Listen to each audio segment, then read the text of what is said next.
सत्संग की आधी घड़ी तब के वर्ष हजार, तो भी बराबर है नहीं कहे कबीर विचार।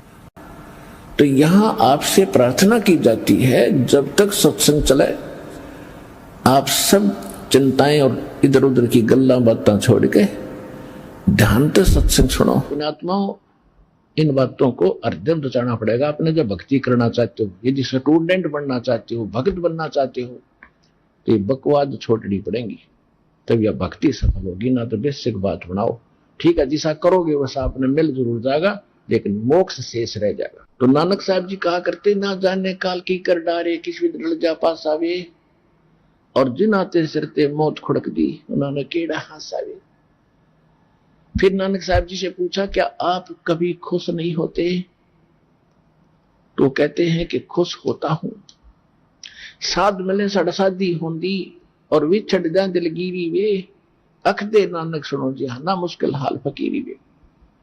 साध मिले, ये मेरी साध संगत जो मेरे सेवक हैं, भक्त हैं, जब ये सत्संग सुनने के लिए आते हैं, मेरी खुशी का ठिकाना नहीं रहता। और जब ये यहां से बिछुड़ कर जाते हैं, मुझे चिंता लग जाती है। किस चीज की? कि मुश्किल से इनको सिरे चढ़ाया है, भगवान के निकट लाया हूं, और मैं एक अकेला इस सच्चे ज्ञान को बताने वाला हूं, और संसार में ना जाने कितने भ्रमित करने वाले ये सिर्फ संत और महंत बैठे।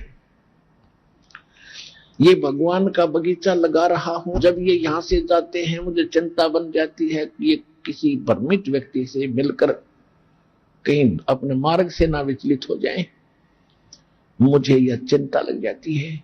और जब ये यूं के यूं आते हैं और अधिक आते हैं, तो उस समय मेरी खुशी का ठिकाना नहीं रहा कि मेरी फसल में कीड़ा लगा नहीं है।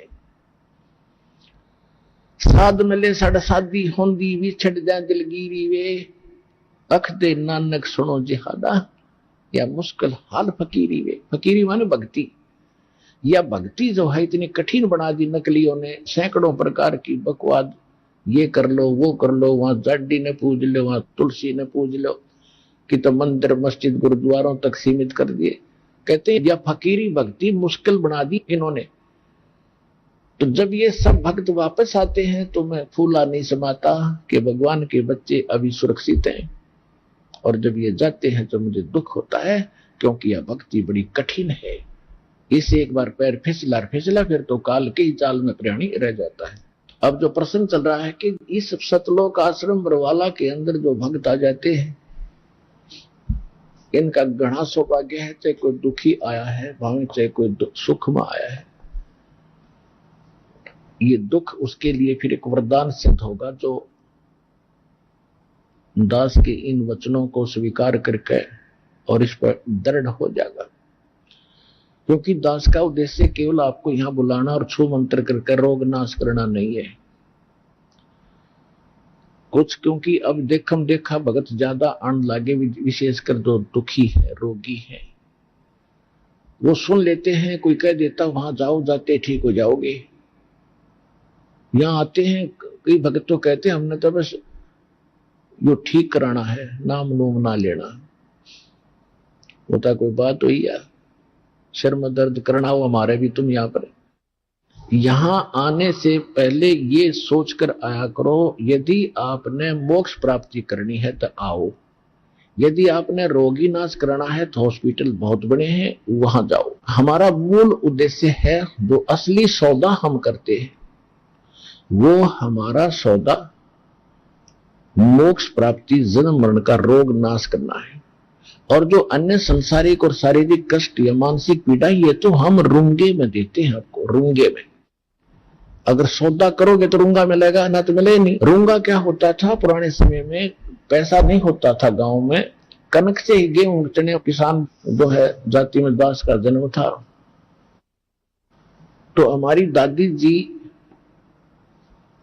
लेती थी, कभी कोई सब्जी बेचने वाला आ गया, कोई प्याज बेचने वाला आ गया, फेरी लगाने वाले, कोई टिंडे बेच रहा है, कोई आम बेच रहा है, कोई कुछ भी, तो वो क्या जैसे एक बेला, एक कटोरा गेहूं का भर लेती और जाके उसे पूछती, भाई ये कैसे दिए थे न टिंडे।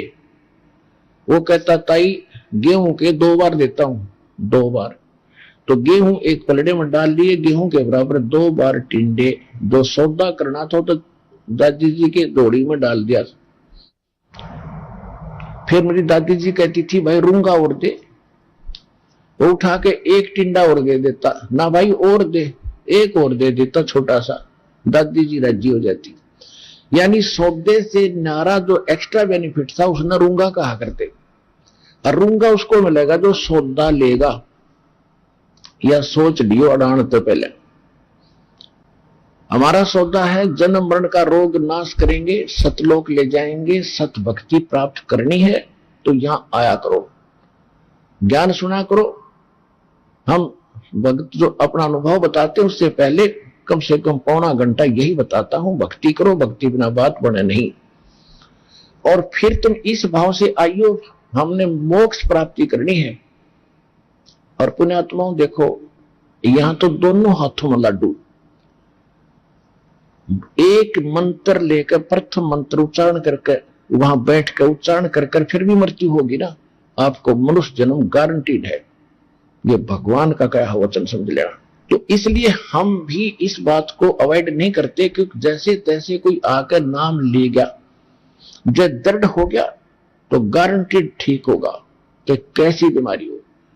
और फिर भी जब डगमग हो गया तो हमने तो अपनी आत्मा पकड़नी है। भगवान ने एक बार नाम ले लिया और 10-5 मंत्र कर लिए या एक भी मंत्र उच्चारण करके किसी कारण से और उसकी मृत्यु भी होगी तो भगवान का हो गया, उसको तुरंत मनुष्य जीवन देगा।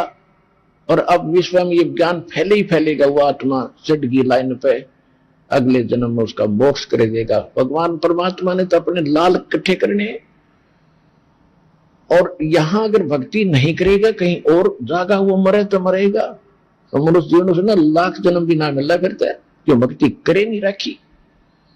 तो यहां दोनों हाथों में लाडू। भगवान जब सच्चे दिल से भक्ति करोगे तो स्वस्थ भी होगे और मोक्ष भी मिलेगा। और वैसे भी अगर नाम लेकर किसी कारण से, क्योंकि नाम ले गए 10-5 दिन, महीने 2 महीने भक्ति कर ली और फिर आस्था हट गई, विष्णु बका दिया। क्योंकि यहाँ आने के बाद घने मिलेंगे आपने ये जादू तंत्र करनी है, चलो वहां झाड़ा लगाता ठीक हो जाता है। यहाँ आते हैं भक्त बताते हैं, लाते हैं जी इसको ऐसी बीमारी थी या कैंसर चीज के और ठीक हो गया था। अब तीसरी बार आया, दूसरी बार आया, वो कति सोचता का मतलब 90% आ रहा था। और फिर कोई रिश्तेदार आ गया कि वहां जाते ही ठीक हो जाता, उसको लेके झाड़ा लगा दिया, वैसी स्थिति फिर होगी, तीसरी बार आ गया। अब बता के रो उसने के कहूं, मैं क्या कहूं। तेरा समझाते हैं, खुरकाते हैं, या मत आना, फिर आगे से अगर ऐसी बकवास करते हो तो भगवान से छोड़कर इतना सारा मिल गया तुम फिर भी चले जाते हो, तुम्हारी अकल कहां, फिर क्या ज्ञान समझा। तो न्यू मार खा जाते हो तुम। अच्छा, दूसरी बात यह है, अब आप देखते हो कई भक्त, आप सैकड़ों हजारों की संख्या में भक्त बताते हैं हम ऐसे ठीक हो गए, ऐसे ठीक हो गए। वो क्यों ठीक हो गए? और जो ये कह रहा है मैं 5 बार आ लिया, 1 महीना हो गया, 1 साल आ गया, मुझे लाभ नहीं हुआ, उनको क्यों ना हो रहा? क्या भगवान बदल जाता है उस समय? ये आपकी कमी है। सतगुरु के दरबार में कमी कहे की ना, हंसा मौज न पावता तेरी चूक चाकरी वा।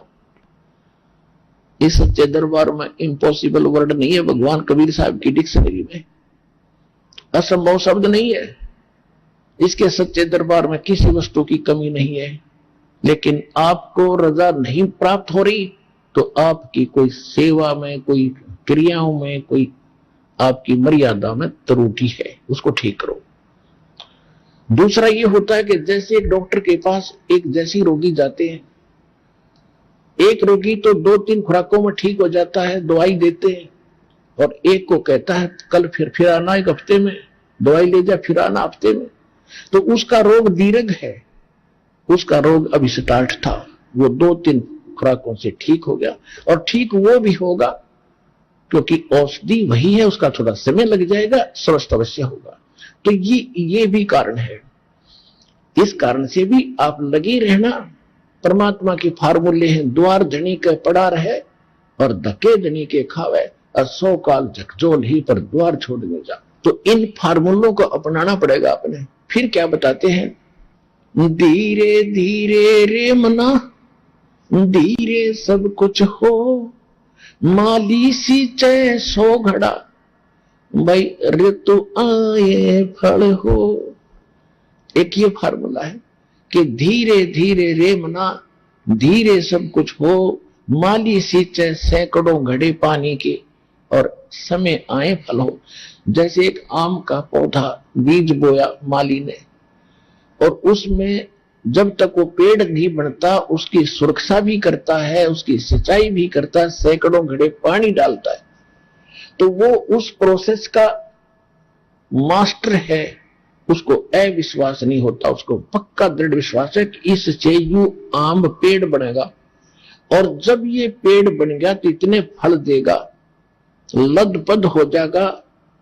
इसी प्रकार आपका यो भक्ति रूपी, सत भक्ति रूपी, यथार्थ भक्ति रूपी पौधा आम का बीज ईब बुया है। आप जब से यहाँ आए, अब इसकी सुरक्षा और आप इसकी संभाल करो, सिंचाई करो, सेवन करो, मर्यादा में रहो, बाढ़ बनाओ, इसकी रक्षा करो और भक्ति करते ही रहो। एक बार इसने थोड़ा सा समय दो, उबड़ दो आपकी भक्ति, और बनन दो इसको भक्ति का पेड़। फिर देखना फल लदपद हो जाओगे, आप भी खा लोगे, रिश्तेदारों को भी पहुंचा दोगे, तो भी ना खत्म हो। इतना सुख देगा।